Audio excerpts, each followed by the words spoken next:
saya melihat yang dilakukan Erick Thohir itu benar-benar skopnya besar. Mungkin paling besar dari selama ini yang dilakukan oleh para ketua PSSI. Karena beliau tidak hanya mengincar timnas, tidak hanya naturalisasi, tapi juga mengincar mid term and long term.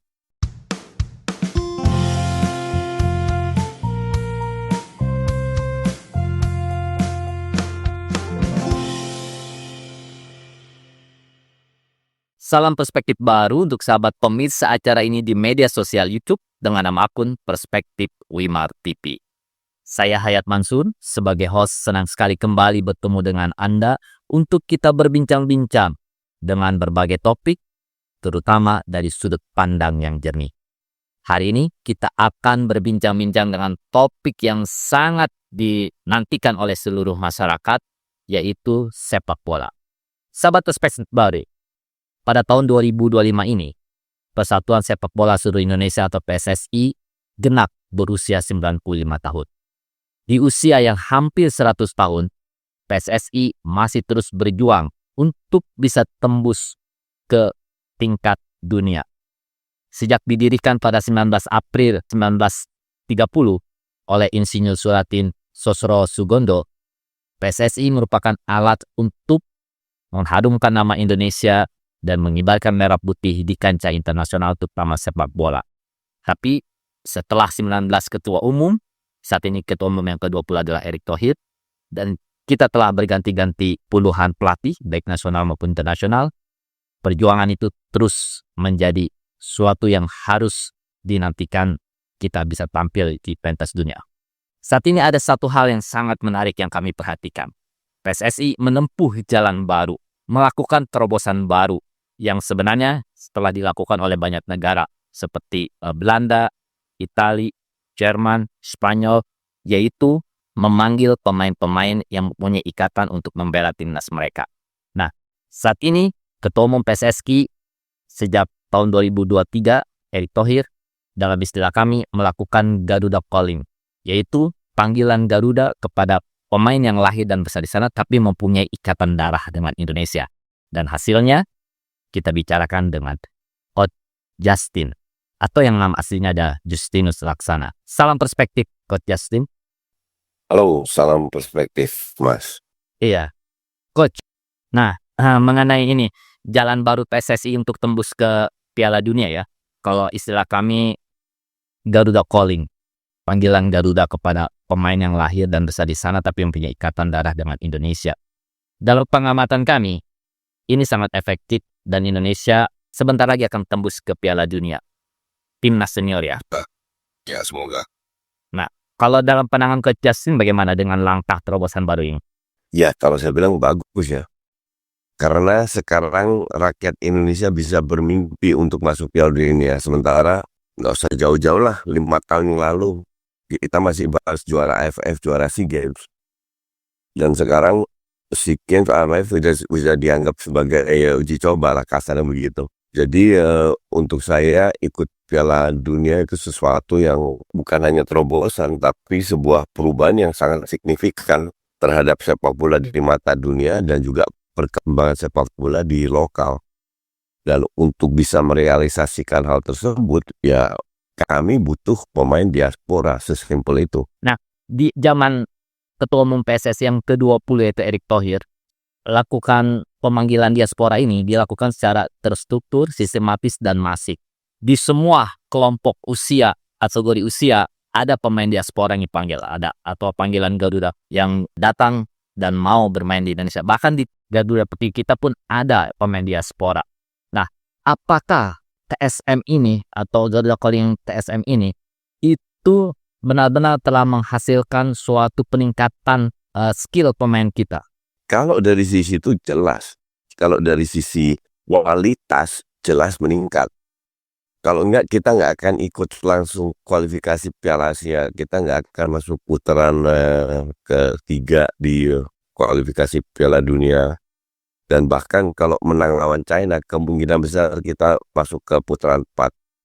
Kalau itu saya rasa semua orang juga bisa menilai. Maka dari itu saya tadi bilang, dulu kita cuma bahas soal AFF Gak usah dulu 5 tahun yang lalu. Sekarang kita udah berani bermimpi untuk bisa masuk ke Piala Dunia dan peluangnya itu realistis, bukan asal ngomong. Jadi kalau ditanya lagi, ya apakah penambahan kualitas? Iya. Tapi yang dilakukan Erick Thohir itu skopnya kan jauh lebih besar, Mas.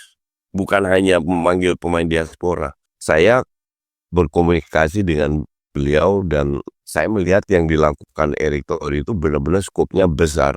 The biggest, mungkin paling besar dari selama ini yang dilakukan oleh para ketua PSSI. Karena beliau tidak hanya mengincar timnas, tidak hanya naturalisasi, tapi juga mengincar mid term and long term.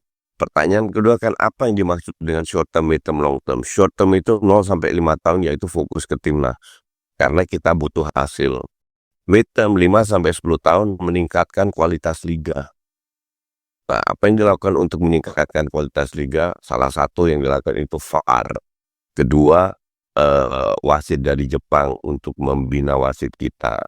Ketiga, itu meningkatkan kualitas pemain luar negeri yang datang ke sini. Itu Pak Ferry Paulus, ketua LBR, langsung bicara ke saya. Tapi hasilnya midterm ini kan belum kelihatan. Karena butuh waktu 5 sampai 10 tahun kan.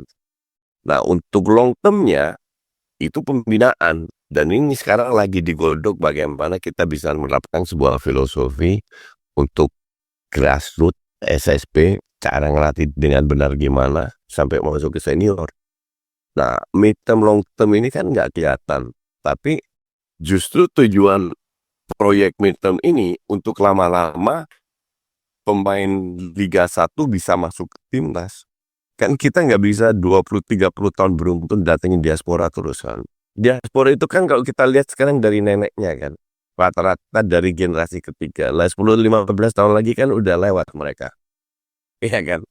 Jadi rata-rata udah berkurang terus lah, kasarnya begitulah. Maka dari itu pemain dari Liga 1 harus siap.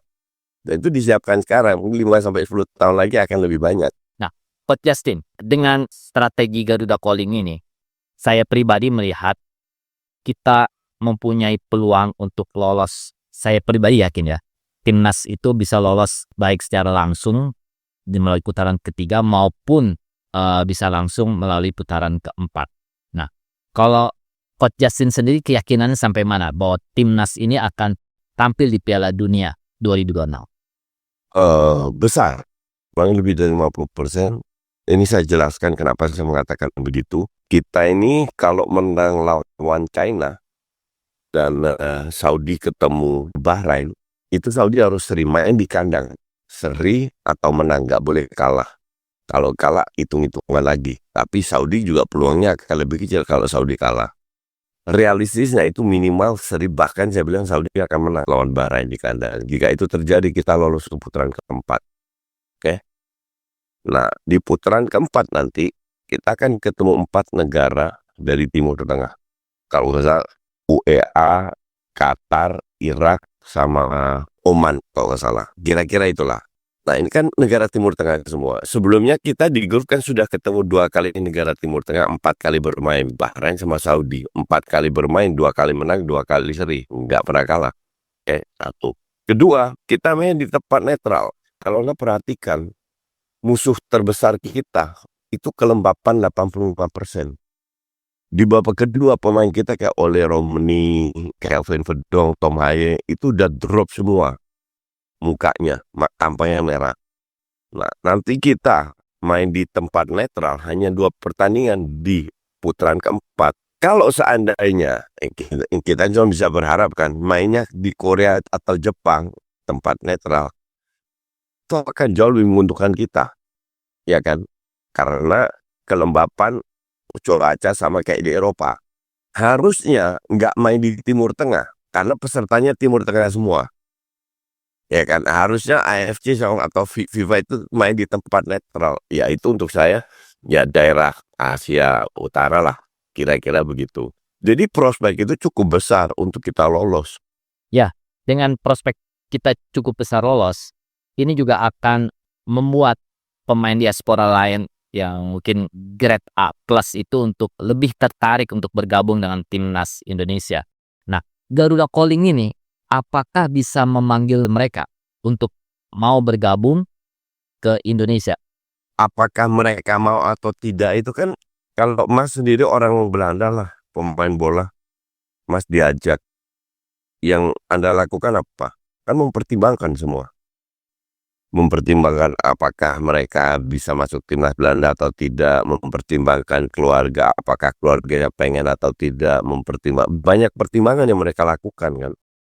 Karena pada saat mereka masuk ke ganti paspor di Eropa itu hanya boleh mereka udah termasuk pemain luar negeri kan, bukan EU kan. Jadi 1 dari 4 pemain luar yang boleh diterima sebagai pemain non EU itu menjadi pertimbangan juga. Nah, pada saat mereka sudah mengambil keputusan untuk gabung, itu kan ya kalau saya bilang harus appreciate ya. Kalau mereka benar-benar mau berkorban untuk timnas. Makanya saya masih nggak paham kok masih ada orang nggak bisa menghargai keputusan yang dilakukan oleh para pemain ini. Dan mereka main untuk Garuda kok. Mau warna kulitnya putih, merah, hitam, ungu kan it doesn't matter. Yang penting main untuk Garuda, main untuk merah putih. Itu yang penting kan. Apakah mereka kelihatan berkorban atau tidak, atau setengah-setengah mainnya, kan enggak. Mereka habis-habisan terbang dari luar, kena jet lag, langsung balik lagi, jet lag lagi, harus bertanding untuk klubnya, klub yang bayar mereka. Mereka lakukan semua itu. Pernah nggak kita dengar berita-berita yang aneh-aneh dari pemain ini? Nggak ada. Mereka semua profesional. Ya semoga para haters di luar itu bisa menghargai hal-hal kayak begini.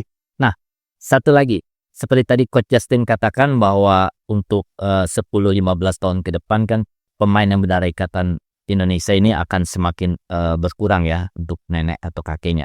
Nah, yang bisa kita lakukan adalah memanggil pemain diaspora yang masih usia belia, yaitu usia sekitar 15-20.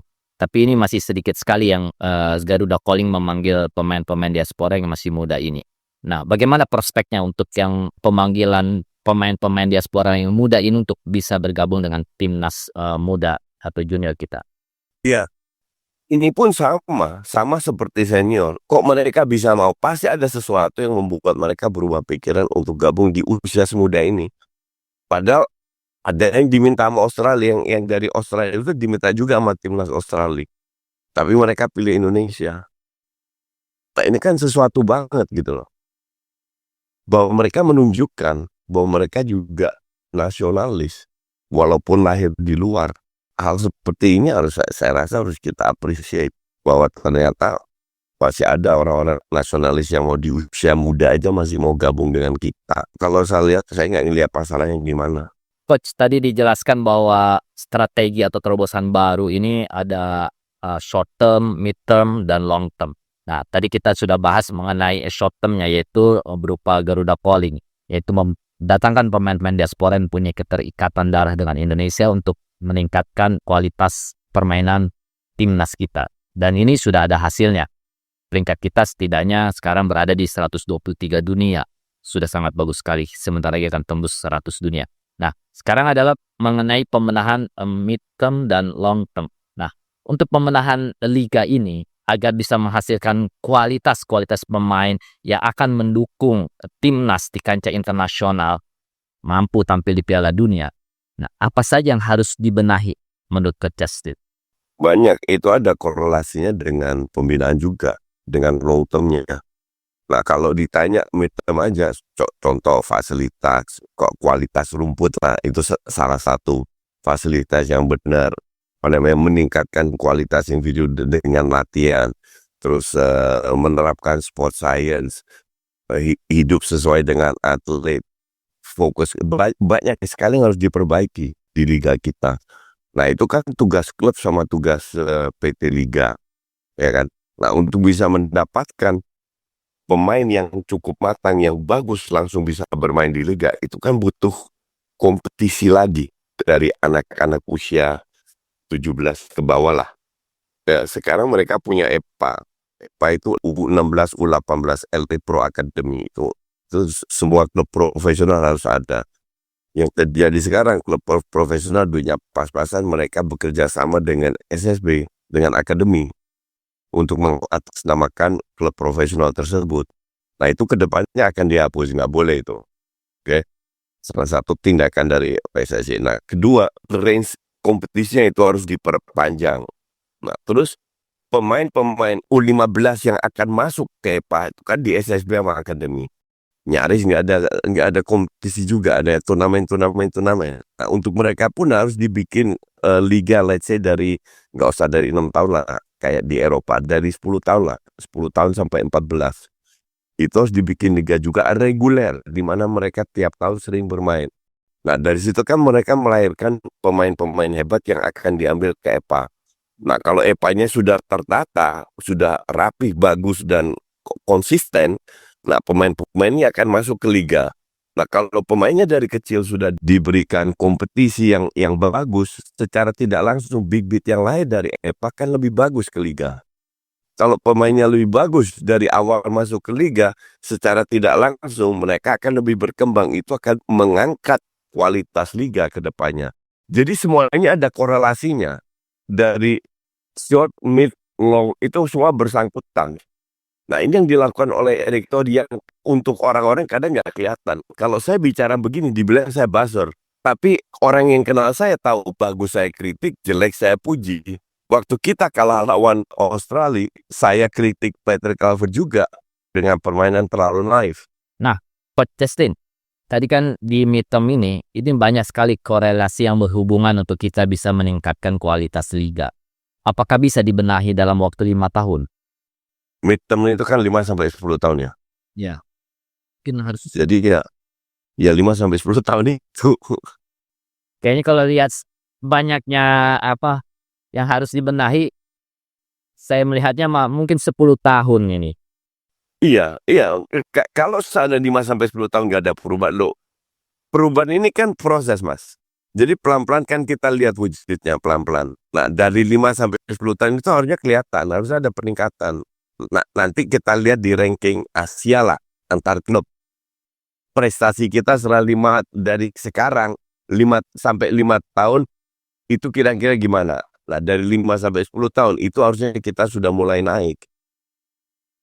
Itu yang midterm. Kalau seandainya 10 tahun ke depan masih gini-gini aja rank kita di Asia atau performance kita di Asia, artinya proyek ini nggak jalan. Tapi untuk melihat proyek ini jalan atau enggak kan saya menilai tindakan-tindakan PSSI benar atau enggak. Kalau enggak benar ya saya kritik. Saya bukan buzzer kok. Iya, betul. Nah, untuk yang long term ini, meningkatkan kualitas pemain kita yang dari luar negeri. Ya, bukan dari luar negeri, pembinaan kalau yang long term. Meningkatkan pembinaan. Apa yang paling penting untuk dilakukan? Kompetisi. Di luar negeri, di negara established, itu kompetisinya dari usia 6 tahun, Mas. Ini level amatir ya. Dari Agustus sampai bulan Mei. Dan di Eropa sekarang, anak sampai 10 tahun hanya boleh main di rumput sintetik dan nggak bermain 11 lawan 11. Berapa? 7 lawan 7, 5 lawan 5. Small side lah. Nah, emang di kita umur 10 tahun juga 11 lawan 11 namanya. Dengan rumput sintetik pun terbatas. Jadi kita nggak bisa bandingkan dengan Eropa. Kita harus lihat fasilitas yang kita miliki kan. Satu fasilitas harus diperbanyak. Kedua, kurikulumnya itu harus diperbaiki terus untuk para pelatih. Terus para pemain harus diajarin pelan-pelan hidup sebagai atlet. Cukup tidur, cukup makannya sehat dan lain-lain. Terus harus diajarkan disiplin, harus diajarkan mental. Kalau kita kan sih banyak ribut loh. Banyak berantemnya di lapangan. Ya harus dihilangkan semua. Itu dimulai dari lingkarannya, bimbingannya seperti apa. Coach Justin, apa yang harus dilakukan oleh publik, oleh pecinta sepak bola untuk mendukung upaya-upaya peningkatan kualitas pemain kita dan timnas ini? Publik itu kan tugasnya untuk namanya fans ya. Fans itu kan untuk mendukung ya. Nah, sebarkan hal yang positif. Jangan kayak segelintir ya saya bilang, sedikit netizen kita yang tindakannya barbar di luar negeri. Contoh pada saat kita kalah lawan Australia, itu anaknya Patrick Kluivert dihujat juga, istrinya Patrick Kluivert dihujat juga. Nah, hal kayak gini tidak memberikan kita sesuatu yang positif di mata dunia. Bahkan klub waktu itu saya masih ingat Chelsea ketemu Copenhagen di UEL, Cavendish main di Copenhagen. Ada pelanggaran dari Chalobah terhadap Cavendish. Itu langsung Chalobah dan Chelsea dibully dengan hal-hal yang rasis. Sampai Cavendish sendiri turun tangan. Keluarkan postingan bahwa rasisme di sepak bola itu nggak ditolerir, dan itu bukan salah Chalobah, itu bisa terjadi pelanggaran kayak begitu. Nah, hal kayak gini kan ini yang sedikit memalukan netizen nggak ngerti lah netizen mereka kayak apa itu, sampai membuat mencoreng nama kita di dunia luar. Sementara PSSI berusaha untuk mengharumkan nama kita di luar negeri sama segelintir, sekali lagi ya, minoritas, sangat sedikit tapi bisa cukup banyak untuk merusak. Kalau ini dilakukan beruntun, nah ini harus kita hindari. Saya nggak yakin apakah mereka itu fans timnas atau fans apa itu, atau nggak pengen timnas maju itu. Mereka nggak sadar, nggak ngerti lah. Oke, kalau gitu sebagai penutup, saya akan menyampaikan Garuda Calling. Ya, Garuda Calling untuk para netizen dan juga fans sepak bola Indonesia untuk terus mendukung timnas dan pemain timnas dengan menyebarkan informasi-informasi positif. Terima kasih, sampai jumpa di wawancara perspektif baru berikutnya.